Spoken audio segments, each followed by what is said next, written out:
34 points last week against a good team. Does that give you confidence knowing what you guys have at play this week, still knowing that you guys can put points on the board? Yeah, no, we've been moving the ball well, and certainly this past week scoring there a little bit, and again, not enough to win the game, so that's all that matters to us, and need to find a way to score one more touchdown or two more touchdowns, whatever it may be, to win. Dan smiled, he laughed, he said he is sick of answering the questions about how this team bounces back and doesn't lose consecutive games. Are you in a similar mindset knowing what this team has with 3 games left in this regular season? Yeah, no doubt. I mean, I think, if we want to stop getting that question, we got to start stringing something together. So, we got to bounce back this week and then string them together. Jared, Coach Campbell talked about how these guys play like bully ball. Do you agree with that assessment? Sure, yeah. I think that's kind of been the hallmark of who they are for however long they've been successful there, and which is a long time. And they're a tough physical team. They're AFC North. They play downhill. They're strong, and that's what they pride themselves on. What is it about Aaron that's always made him the excellent quarterback that he is on the other side? Man, his ability to put the ball wherever he wants and at whatever speed and pace he wants to, and the mobility, all that stuff. What's your relationship with him like over the years? It's good, yeah. We're friendly and see him every once in a while. You want to play as long as he is? How long has he been playing? What year is this for him? It's like 21? 21, yeah, all right. I'm halfway there. There we go, yeah. Jared, do you like this time where it's a little bit of desperation, a little bit of, hey, we have to press, we have to do this?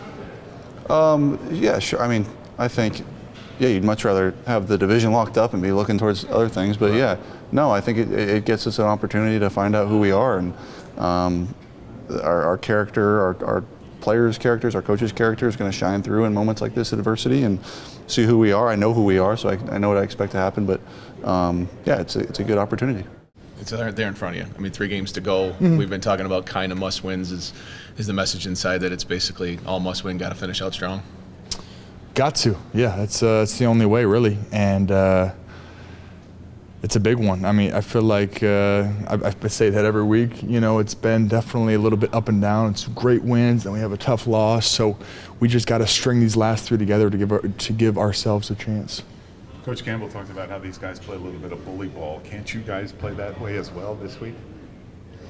I think we have to if we're gonna compete and try to win the game. I think they're definitely going to try to establish the run game, and that's going to be a big emphasis on this game. Aaron Rodgers has had some moments at Ford Field, but you've had some moments against Aaron Rodgers at Ford Field. Can you draw on any of that, just those experiences and the interception, especially early on? Yeah, for sure. I'd love if he threw me another one. That'd be great. But no, he's a competitor, man, and he's been doing it at a high level for a long time. So we all have a ton of respect for him, and that's he's a focus this week for sure. Dan was talking about his quick release and how that's made him such a great quarterback for so long. Stafford last week, same type of situation. Older quarterback, quick release, super talent. What can you learn from last week in facing a quarterback who gets it out as quickly as Aaron does? What can you learn? I think it is, don't get frustrated. Just keep rushing, and eventually you'll get home. How similar is it for you guys when they look at when they move a guy like Gainwell into a receiver spot and things like that, the way you guys do with Gibbs? What kind of notice does that put you guys on to maybe keep an extra eye on him? I'm kind of in my little bubble in the D-line, so I don't really, personnel-wise, where guys line up, I think it's more with the linebackers and DBs to where it puts them.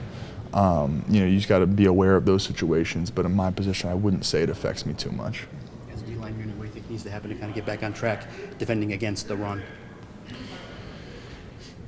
To get back on track. Again, I think we've been doing it all year, and I think it's just we got to do it again, And definitely, the Rams had some runs last week, but I think we just got to get back to what we've been doing and what we do so well. When you guys watch back the film, what was the reason why they had such good efficiency on the ground, do you think?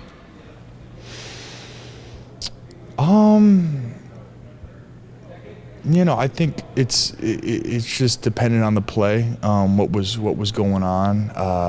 Sometimes it was.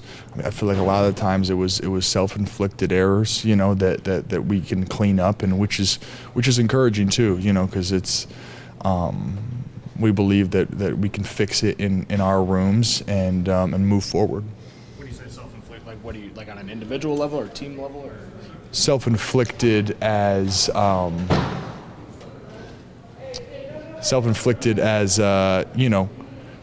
we just got to put ourselves in the best position to make the play.